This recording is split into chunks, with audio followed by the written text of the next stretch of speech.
سن 68 میں میں سنجیدگی سے خود کو شاعر سمجھنے لگا تھا اور اپنے کچھ مقاصد بھی طے کر لیے تھے کہ فراق کو کراس کرنا ہے، فیض کو پیچھے چھوڑنا ہے، وغیرہ وغیرہ.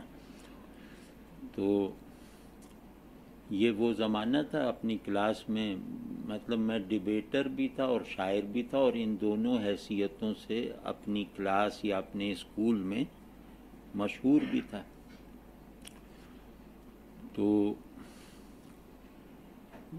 میرے دوست جو میرے کلاس فیلو تھے انہوں نے مجھ سے کہا کہ میرے ایک عزیز ہیں، وہ بہت مشہور شاعر ہیں اور بہت شہرت یافتہ آدمی ہیں، بہت قابل اور بہت ذہین اور بہت شفیق انسان ہیں، تو میں تمہیں ان سے ملواتا ہوں.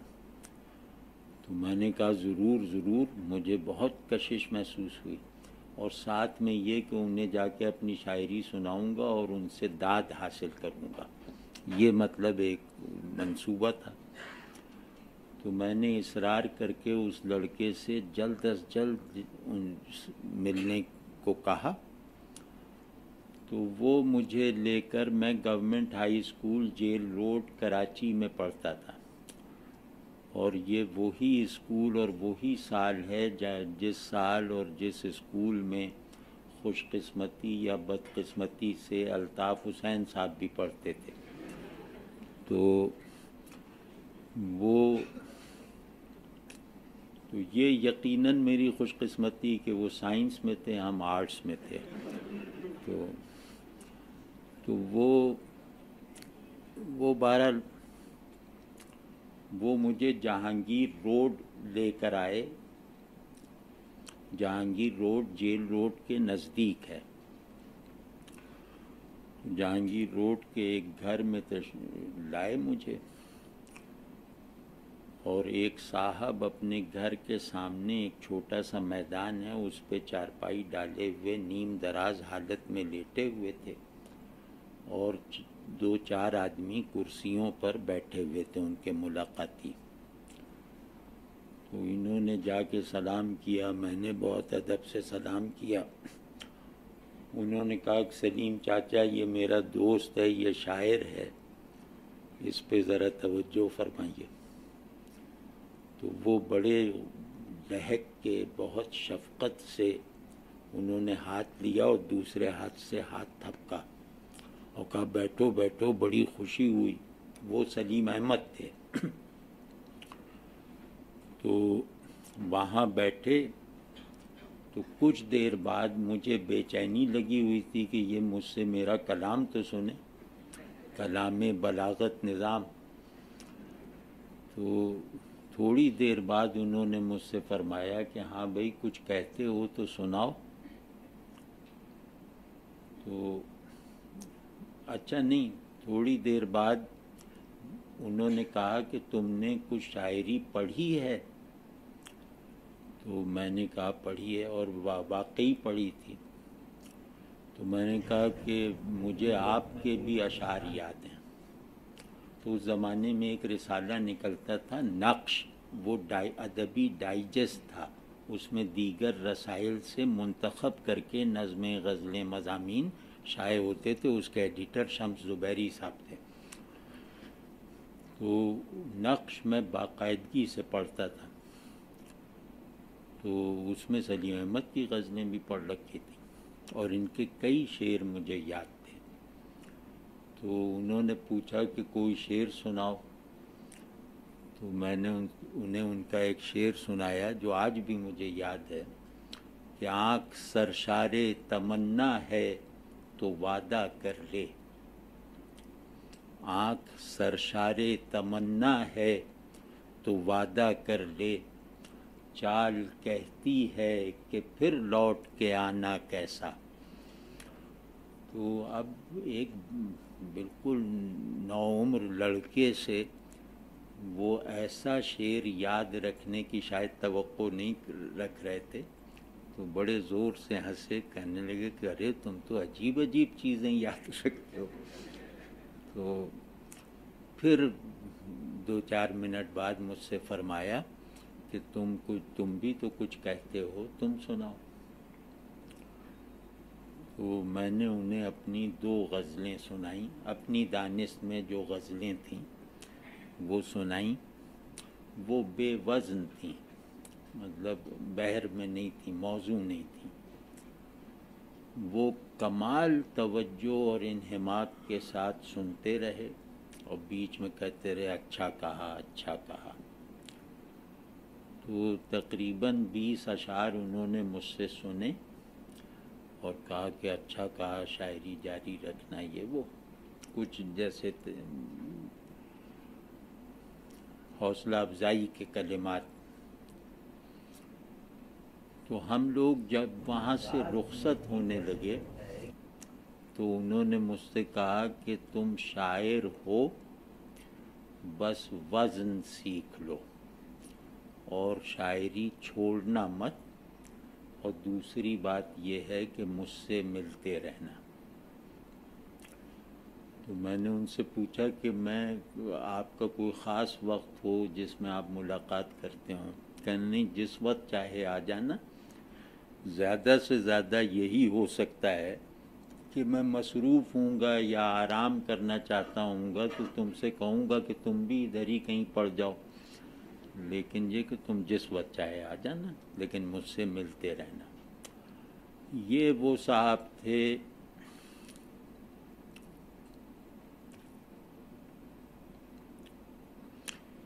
جن کو استاد کہنا تکبر ہے۔ مطلب اگر میں کہوں کہ میں سلیم احمد کا شاگرد ہوں تو یہ ایک کبر پر مبنی دعویٰ ہے۔ جن کو استاد کہنے سے ان کی پوری تصویر سامنے نہیں آ سکتی، جن کو مربی کہنے سے ان کی پوری امیج بن نہیں سکتی۔ مطلب یہ کہ وہ ایک عجیب ہمہ جہت رشتہ رکھنے والے آدمی تھے، اور کبھی وہ باپ سے زیادہ محبوب ہو جاتے تھے، کبھی وہ بھائی سے زیادہ مرغوب ہو جاتے تھے، کبھی وہ استاد سے زیادہ معظم ہو جاتے تھے، کبھی وہ کسی بھی ذہن میں موجود شے سے زیادہ مکرم ہو جاتے تھے۔ تو یہ ساری چیزیں گویا ان کے اندر سے تعلق کی ہمہ جہت لہروں کی طرح ان سے محبت کرنے والوں کے اندر منتقل ہوتی رہتی تھیں، اور ان سے قربت حاصل کر لینے کی سعادت حاصل کر لینے والا کوئی بھی شخص سلیم احمد کے ساتھ اپنے تعلق کو کسی متعین جہت میں محدود کر کے نہیں بیان کر سکتا۔ مطلب صرف یہ نہیں کہہ سکتا کہ وہ ادب میں میرے استاد تھے، صرف یہ نہیں کہہ سکتا کہ فلسفہ میں نے ان سے سیکھا، صرف یہ نہیں کہہ سکتا کہ میں نے ان سے شاعری میں اصلاح کی، بلکہ سلیم احمد کے اندر ایک عجیب طرح کی اٹھان تھی، یعنی دوسروں کو اٹھا لینے والی اٹھان تھی، کہ جس کا تجربہ حاصل کرنے والا یوں سمجھتا تھا کہ جیسے میرے اندر سب چیزیں جو ہیں وہ ایک تکمیل کی حرکت میں کنورٹ ہو گئی ہیں۔ یعنی سلیم احمد وہ آدمی تھے جن کے پاس بیٹھنے والا آدمی گویا اپنے اندر موجود نامعلوم امکانات کو بھی پروان چڑھتے ہوئے عمل میں آتے ہوئے دیکھ لیتا تھا، جن کے پاس بیٹھ کر آدمی اپنے آپ کو پہچاننے کے زیادہ قابل ہو جاتا تھا۔ تو مطلب افسوس کہ اب ادب کے ایوریج قاری بھی سلیم احمد کو مطلب اس طرح یاد نہیں رکھتے جس طرح یاد رکھا جانا ان کا حق تھا۔ تو بہرحال سلیم بھائی کے بارے میں بہت باتیں، مطلب اگر ان کے بارے میں گفتگو کرنی ہو تو کئی دن کم ہیں۔ تو ان کے تعارف میں مطلب 2 چیزیں ایسی ہیں کہ جو اگر میری زبان سے نکل کر آپ کے لیے پرتاثیر بن جائیں تو میں سمجھوں گا کہ وہ حاصل آج کی مجلس کا حاصل ہو سکتا ہے۔ ایک تو یہ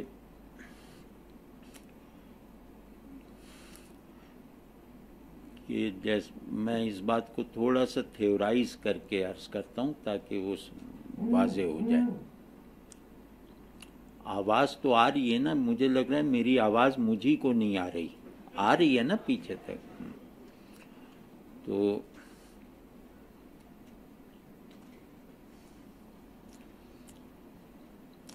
اگر ہم یہ کوشش کریں کہ ہم انسان کی ایک واحد تعریف وضع کر لیں، انسان کی ایک سول ڈیفینیشن تک پہنچ جائیں، ٹھیک ہے، ایک مفرد تعریف تک پہنچ جائیں، تو ہم اس کا تجزیہ کریں گے کہ یہ نطق رکھتا ہے، یہ علم رکھتا ہے، یہ شعور رکھتا ہے، وغیرہ وغیرہ۔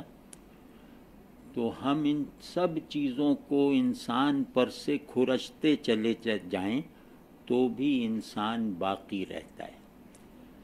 ایک پرت آخر میں ایسی رہ جاتی ہے جسے اتار دیا جائے تو انسان ہونا موجود نہیں رہتا، اور وہ پرت ہے شعور تعلق۔ انسان اپنی لاسٹ ڈیفینیشن میں، اپنی سول ڈیفینیشن میں شعور تعلق اور حس تعلق ہے۔ اگر اس کے اندر کے جوہر تعلق کو کل کر دیا جائے تو یہ انسان ہونے کی اپنی پوزیشن کو برقرار نہیں رکھ سکے گا۔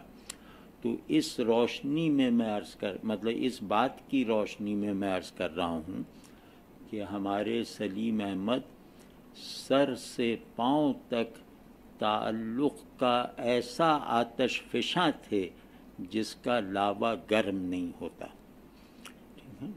تو مطلب زرخیز آتش فشاں۔ تو سلیم احمد مطلب میں بتا نہیں سکتا، میں نے ان کے کئی دوستوں کی وفات دیکھی ہے،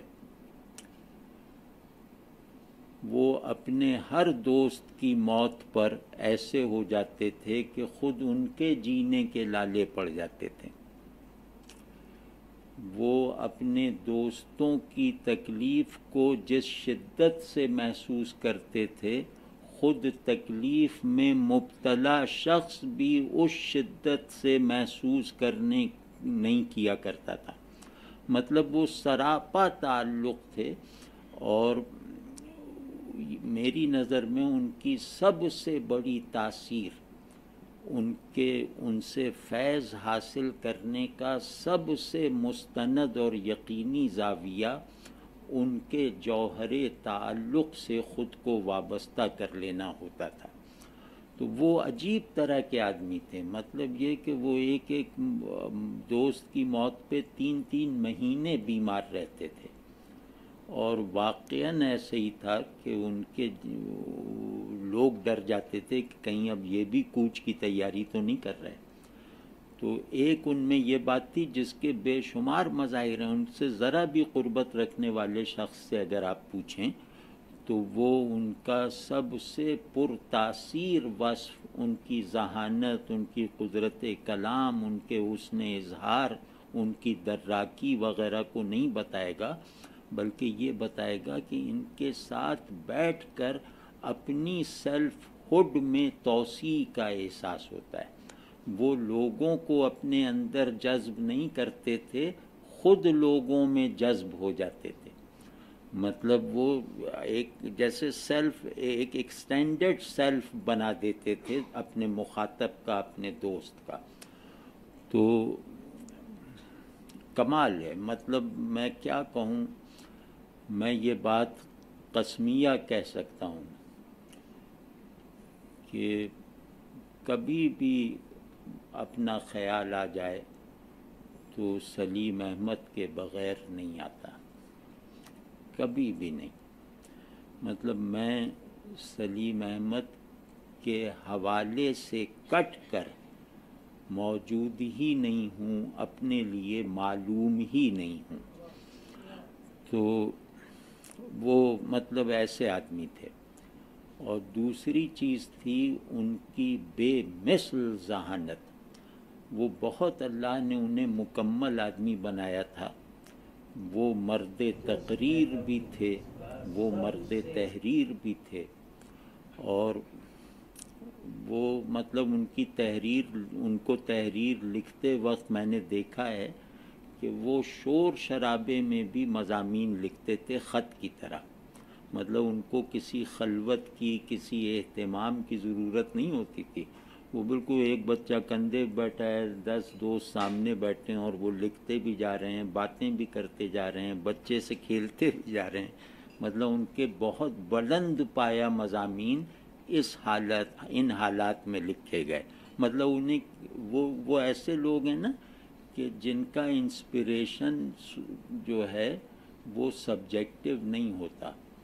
ان کے اندر انسپریشن کا ایک ایسا نظام چلتا رہتا ہے جس کے لیے کسی مصنوعی خلوت یا مصنوعی یکسوئی کی ضرورت نہیں رہ جاتی. یعنی جیسے عقاب ہے، یہ چڑیوں کے جھنڈ میں بھی اڑتا رہے گا، یہ چیلوں کے جھنڈ میں بھی اڑتا رہے گا، یہ تنہائی میں بھی اڑتا رہے گا. تو سلیم احمد ایک ایسے تخلیقی وفور سے عبارت تھے کہ جو وفور کسی بھی صورتحال سے متاثر نہیں ہوتا تھا. اور یہ بہت کمال کی بات ہے. فردوسی کے بارے میں سنا تھا، سلیم احمد میں دیکھا. فردوسی بھی ایسے ہی تھے کہ وہ وقت مقرر کر کے کتابوں کو منظوم کرتے تھے اور دنیا کی سب سے بڑی شاعری کا نمونہ لکھ کے چلے گئے. تو سلیم احمد کو ہم نے اپنی آنکھوں سے اس طرح دیکھا کہ ان کی بہت معرکہ آرا چیزیں اس حالت میں لکھی گئی ہیں. تو دوسرا یہ تھا کہ سلیم احمد کو مخالفین کے ساتھ بیٹھنا زیادہ پسند تھا. سلیم احمد اپنے مخالفین کی بہت قدر کرتے تھے اور اپنے شاگردوں کو بھی اختلاف پر اکساتے تھے. مطلب بعض مرتبہ وہ اپنے شاگردوں سے ناخوش اور خفا ہو جاتے تھے اس بات پہ کہ تم لوگ میری ہر چیز پہ ہاں ہاں کیوں کہتے ہو، اس سے اختلاف کیوں نہیں کرتے. اور نہ صرف یہ کہ یہ ان کا مزاج تھا بلکہ ان کا عمل بھی تھا کہ اگر کوئی شخص ان کو اپنا کوئی خیال بدلنے پر مجبور کر دے تو وہ مہینوں اس کا ذکر کرتے رہتے تھے کہ میرا خیال تو یہ تھا لیکن فلاں نے جو ہے میری توجہ اس طرف دلوائی تو اب میں نے اپنا وہ خیال ترک کر کے فلاں کی بات قبول کر لی. اب یہ بات سننے اور کہنے میں آسان ہے لیکن اس کو اپنا طرز زندگی بنا کر رہنا یہ بہت مشکل بات ہے، کیونکہ انسانی نفس میں مضبوطی اور کمال کے جو سب سے بڑے مظاہر ہیں ان میں سے ایک یہ ہے کہ آدمی تنقید آمادگی اور شکر گزاری کے ساتھ سنتا ہے اور اپنی تعریف بیزاری کے جذبے سے سماعت کرتا ہے. اپنی تعریف سے بیزار ہوتا ہے، خود پر تنقید کو اس نیت سے سنتا ہے کہ یہ مجھ پر احسان کیا جا رہا ہے، چاہے وہ اس تنقید کو بعد میں نہ مانے، لیکن وہ تنقید کرنے والے کے عمل کو اپنے اوپر احسان تصور کر کے سنتا ہے.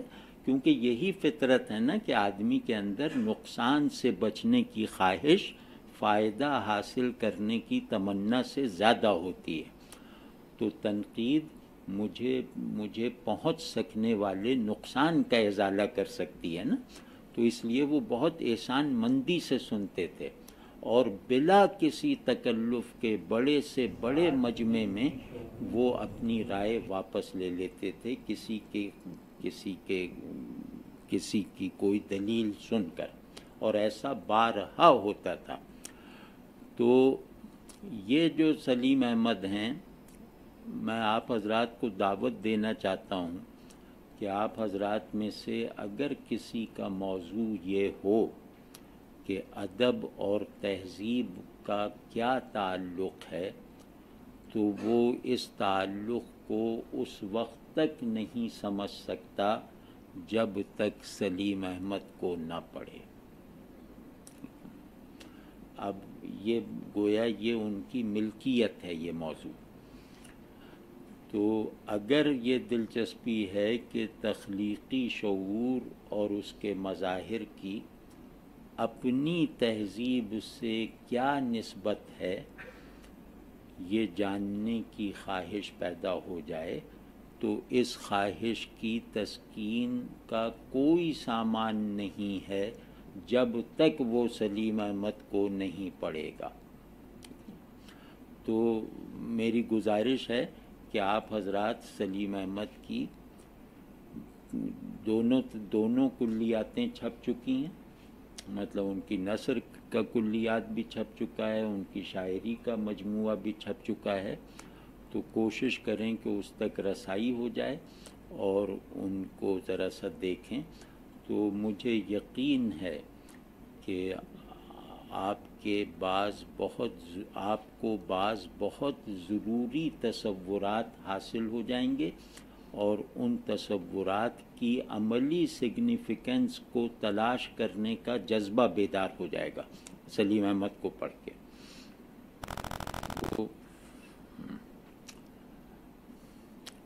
میں ان کے انکسار کی ایک بات سناتا ہوں جو میرے ہی ساتھ ہوئی۔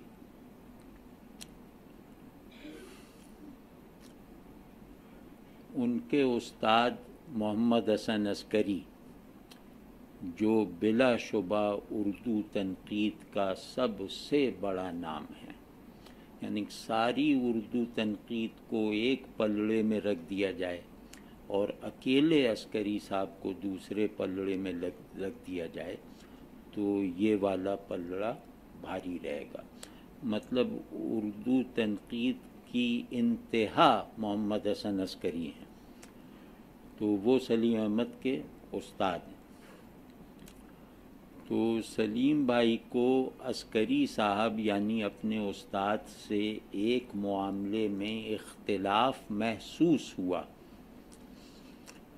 اور وہ یہ تھا کہ عسکری صاحب نے کہا کہ روایتی ادب روایتی معاشرے ہی میں پیدا ہو سکتا ہے۔ یہاں روایتی کا مطلب رسمی اور جو عام معنی ہے روایتی کے وہ نہیں ہے۔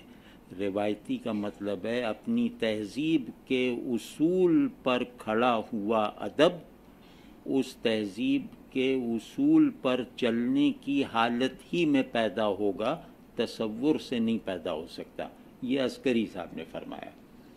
تو سلیم احمد کا کہنا یہ تھا کہ نہیں، اگر مجھے روایت کی اصطلاحات اور روایت کے اصول و اقدار مستحضر ہوں، معلوم ہوں، تو میں روایتی ادب تخلیق کر سکتا ہوں ایک غیر روایتی معاشرے میں بھی۔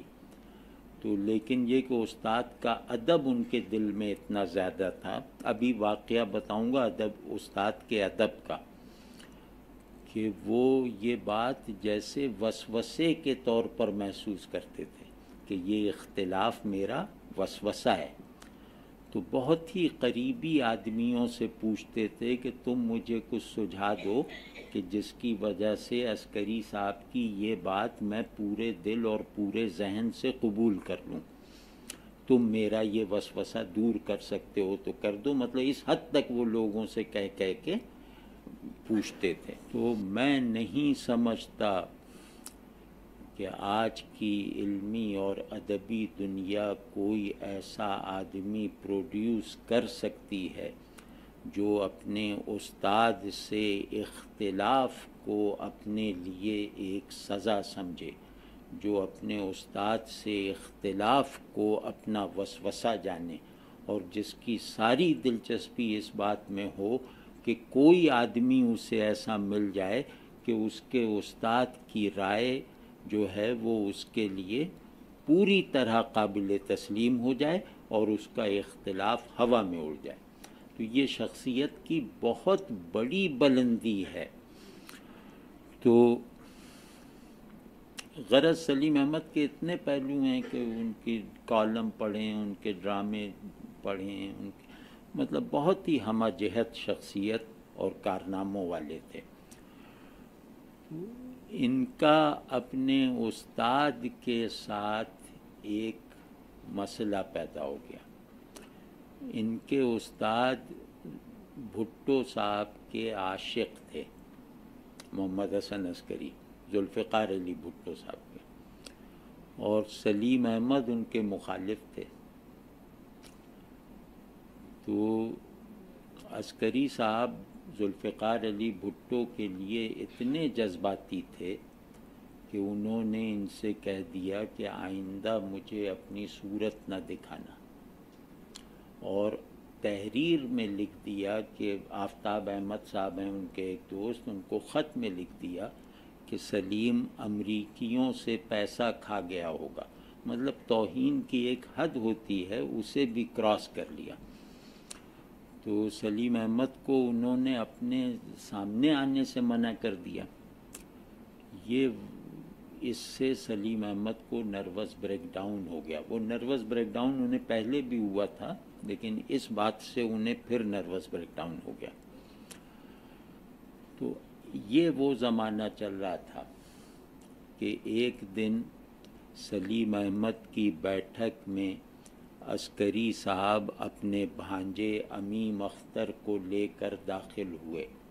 اس وقت سلیم احمد کے ڈرائنگ روم میں کوئی 15 آدمی بیٹھے ہوئے تھے۔ سلیم احمد بہت مجلسی آدمی تھے، تو 15 آدمی جو سب کے سب ان کے معتقد شاگرد اور مداح تھے، وہ بیٹھے ہوئے تھے کہ عسکری صاحب آئے، اور عسکری صاحب نے گھڑی یوں دیکھی اور کہا کہ یہ منو اس کا عرفیت تھی امیم اختر کی، کہا یہ منو نے تمہیں کہیں ٹی وی پر غزل پڑھتے دیکھ لیا ہے، یہ کہہ رہا ہے کہ مجھے سلیم احمد سے غزلیں سنوا دو، تو تم ذرا اسے کچھ غزلیں اپنی سناؤ۔ اب منو جو ہے وہ 18-19 سال کا لڑکا،